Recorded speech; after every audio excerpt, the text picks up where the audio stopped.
I'm going to tell you, to read you, something about the opera that you are going to see and to hear. You are going to hear not one of the best Verdi's opera, which is written vocally not for the better, which is archaizing, returning to the style of Mozart and his contemporaries. He is totally lacking in invention or novelty. He is not at all the best of taste. It is Verdi's weakest opera. You see?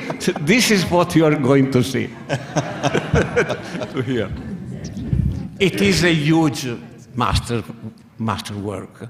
It is one of the famous trilogy of Verdi, Traviata, Trovatore, and Rigoletto, that many consider the real masterpieces of Verdi.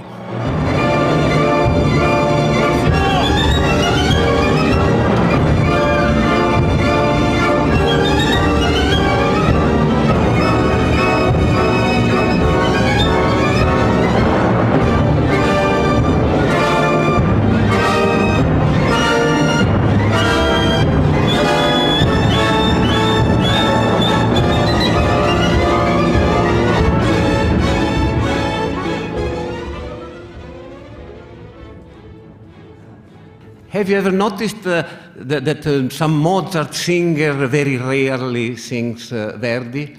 So, to sing a Verdi opera requires a very specific taste, technique, natural kind of voice, a kind of legato which is different than Rossini.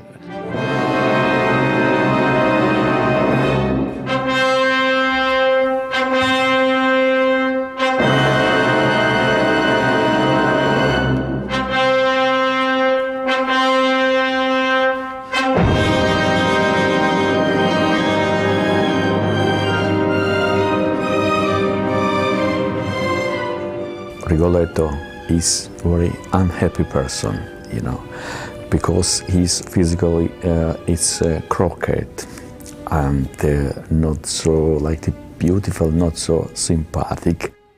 He cannot do nothing. His job is only to be a jester in Duke Palace and make only the people to laughing. Yes.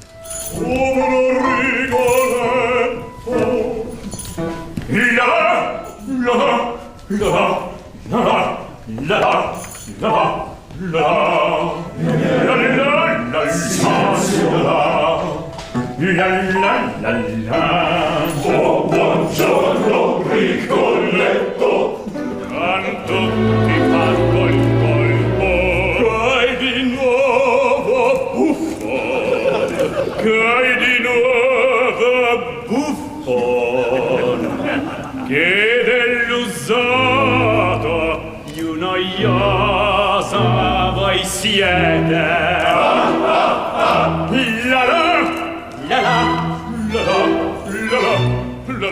If we see this like musically, it's really very fantastic roles, and because it's many different colors. And I like the first, like Justas with many emotional, with many smiling at some this. Then after, when he's along with great father, lovely father with daughter, and the very soft emotion with, and then after again when he's returned in the Duke Palace, very angry about these courtesans that they robbed his daughter, and of course in the final that's great tragedy for him, and it's so fantastic music.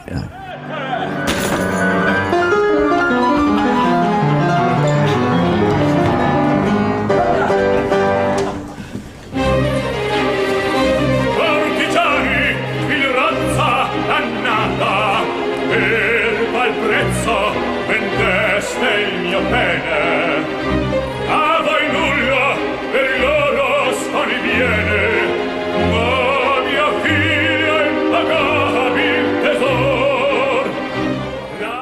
his wife is dead, and only what he has, it's still one daughter only.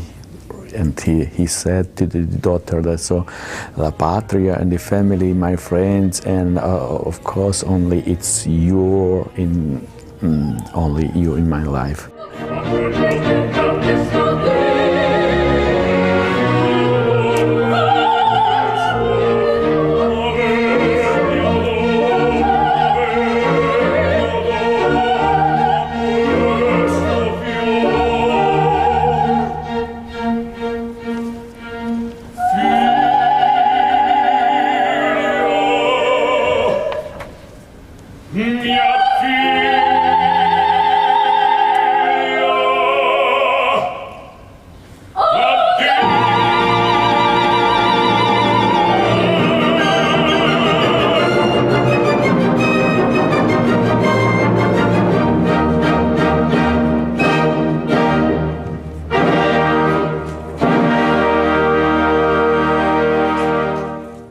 Samozrejme prostredníctvom svojho otca, svojej pestúnky Giovanny a nakoniec teda najviac prostredníctvom Duka ten skutočný život spoznáva vo všetkých jeho podobách.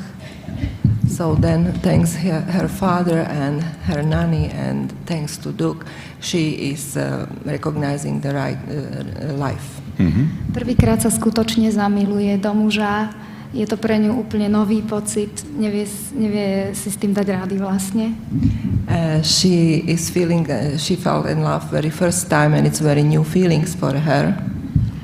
A je natoľko zaľúbená, že je ochotná nakoniec kvôli tomuto citu aj zomrieť. And she is so in love that she is ready to die for it.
A vlastne mám túto postavu veľmi rada preto, že mi ponúka okrem tých krásnych lyrických pasáží a duetov a árií aj veľmi dramatické momenty. I like this part because it offers me not only lyrical but also dramatic moments. Ako napríklad v 2. a 3. dejstve, kde už skutočne, ako sa povie, ide do tuhého, hej? Že už vlastne ide zomrieť. Especially in the 2nd and 3rd part when she's going to die.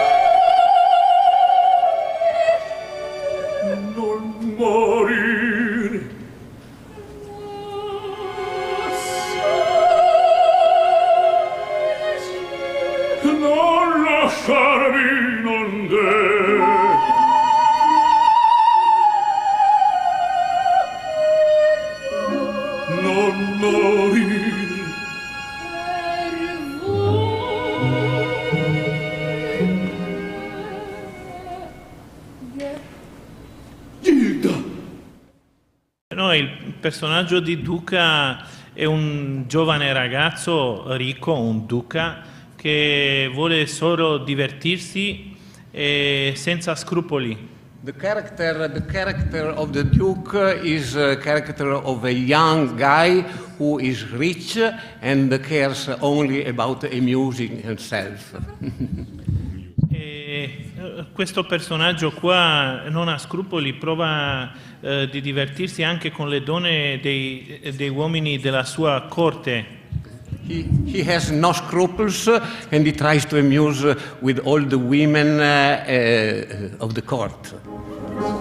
Questa duella per me parisona, alta d'intorno mi vedo, del mio cuore l'impero non cedo, meglio ad una che ad altra beltà, la costura apparenza e quel dono, che il fatto migliora la vita, so di questa mi torna mia vita, forse un'altra, domani lo sarà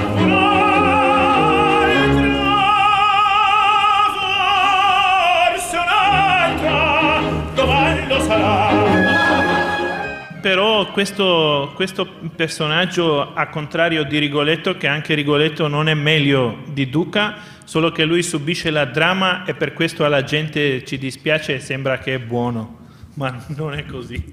He says that his character is not too different from Rigoletto, because even Rigoletto is a nasty man.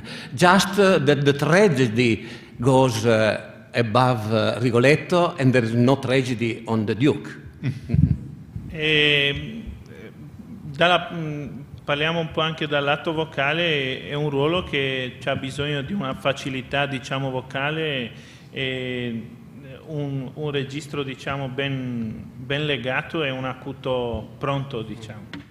Vocally, it is an interesting and difficult role because it asks for a long range, for a very good top, and a certain kind of voice typical for this role.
The Sparafucile is a professional killer.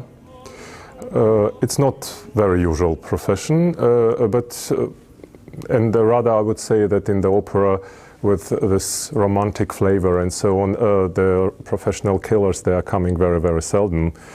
But in this opera, it's interesting because he's not even alone. He has a company with his sister. It means that in certain way he sells his own sister or uses her to seduce the future victim. And as he says in Italian, she attracts, she tries to seduce the future victim, and then the rest of the job does the brother Sparafucile.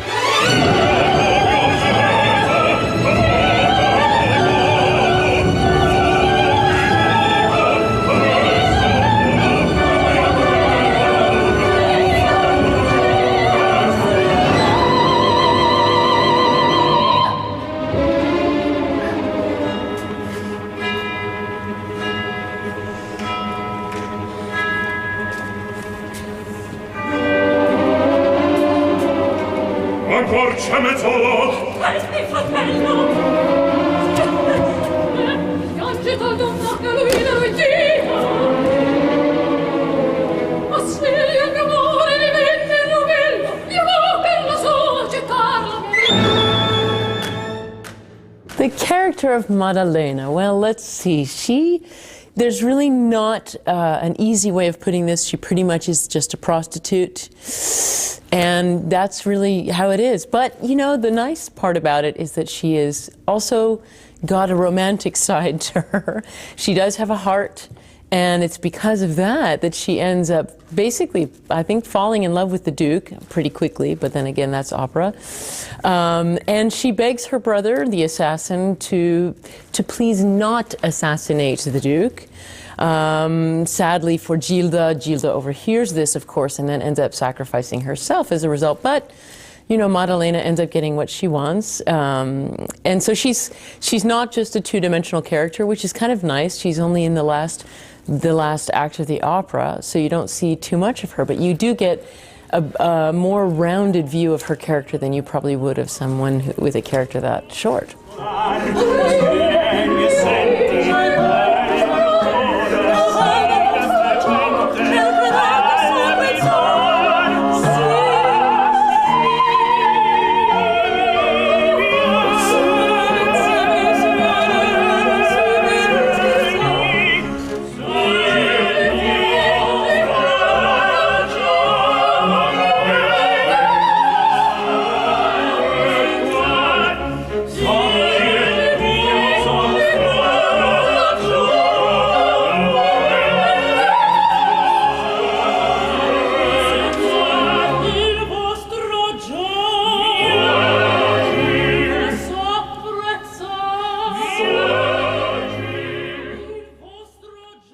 There's a little danger of sometimes taking Rigoletto for granted. Because it is popular and it's done very often, sometimes it's approached a little bit, for my taste, superficially. I think there's an incredible amount in it, and I would like to just kind of bring some of the important aspects of it for you, and especially define your participation in it, and give you some ideas. When I work, I like very much to touch upon the layers in many ways. Layers of society, of course, you know, and also the psychological layers. And it's rather difficult because some of it can be rather subtle, and the audience might not even be aware of it, but it creates the whole texture of the scene. And I like very much to sensitize all the artists and, of course, the chorus, even the dancers, about these layers and the kind of the functions that every one of these layers has in order to create what I hope to God it's going to be the whole of it, which is the performance. As a stage director, my greatest compliment would be that nobody would notice what I've done, and everybody would leave the performance and say, oh my God, wasn't this a fabulous piece? God, what a fabulous piece this is, dramatically, musically, and all that. So whatever layers I work with, I want them to come together in a very subtle format, not in any obvious way, unless, of course, I'm making satire, or I'm making a social commentary, which I usually don't like. You know, I'm the old-fashioned type, like Samuel Goldwyn. If I got a message, I'm going to use Western Union. This occasion is a bacchanal. A bacchanal is a kind of an aristocratic orgy, okay? So it's all sensuous. It has it's not a kind of a grand bal It's not any of these kind of Assyrian. So there's a lot of sensuality. There's a lot of flirtatious with the ladies. A kind of there should be an erotic tension.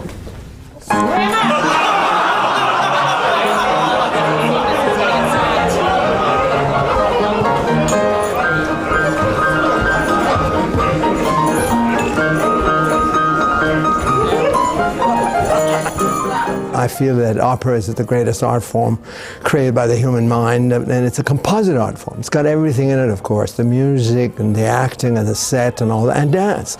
Dance has always played a very important part in the world of opera. The first scene in this opera is 15 minutes long. It's a whirlwind. It's the only time we see the dancers, but they play an important role because they are the energy. I think they're a personification of the depravity of this society. 8, 1, 2, 3, 4, 5, 6, 7, 8, 1, 2, 3, 4, 5, 6, 7, 8, 1, 2, 3, 4, 5, 6, 7, 8, 1, 2. We've used them as a way to rouse the party up. So the first thing that you see when the curtain comes up after Rigoletto is these dancers running into the space, and they bring the chorus around them. They play to the chorus, they play to Rigoletto, they run up the stairs. They are very much a part of the party.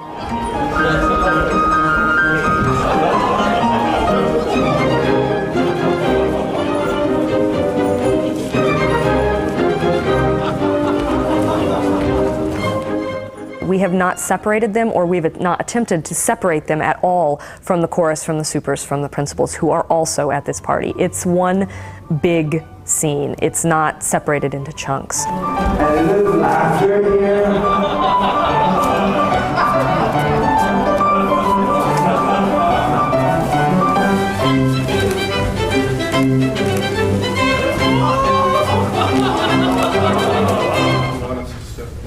No, gentlemen, stay right where you are. Just lean your body across and meet her hand as it comes to you, okay? So again, we bow, kissing the hand, and 1, 2, 3, bowing 4, 5. The piece that I'm doing with my non-dancers as well as my dancers is the minuet, and it's my 10 dancers plus 14 non-dancers, 7 female supers as well as 7 chorus men, as well as 2 principals who are also dancing very briefly in the minuet, our Duke and our Countess Ciprana. He's going to turn down stage. You're going to take a little walk, okay? I make the dance the way I want to see it, regardless of whether or not they have dance training or not, and I teach it that way. My hope is, and my experience is, that most of the time, people who really want to be doing these pieces will rise to the occasion. And my 14 non-dancing women and men are fantastic, and they have risen to the occasion, and they look really great.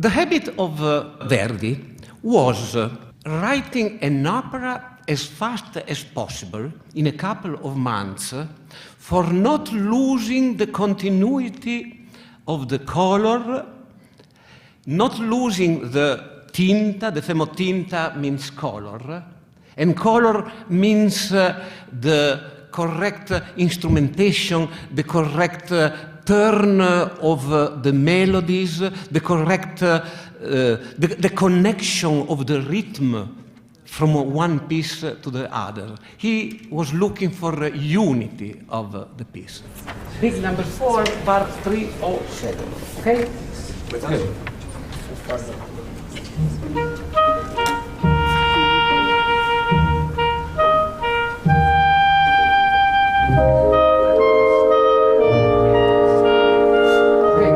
Know where we are. Do it again. Do it again. Thank you for the pizzicati. Thank you.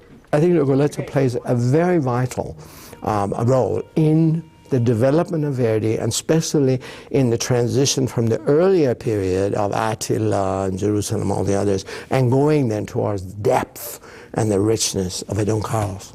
E tu serpente, tu che d'un padre ridi al dolore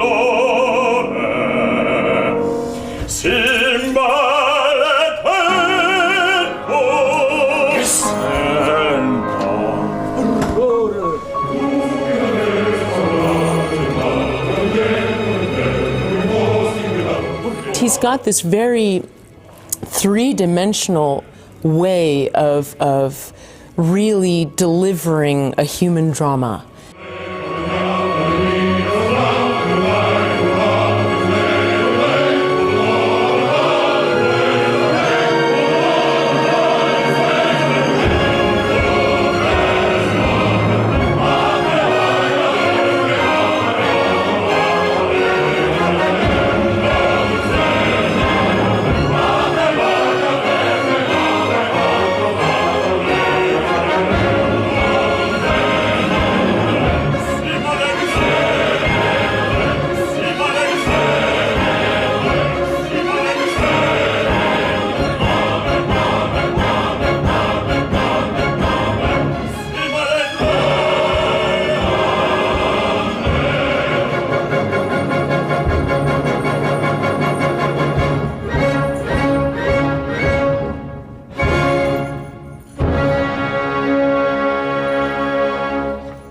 And I think that it's that sort of artful work that transcends time. It makes no difference when it will be played. It will always be received very personally, very intimately.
One, two, three, flirt. 1, 2, 3, flirt. 1, 2, 3, 4, 5, 6, 7. Whoa!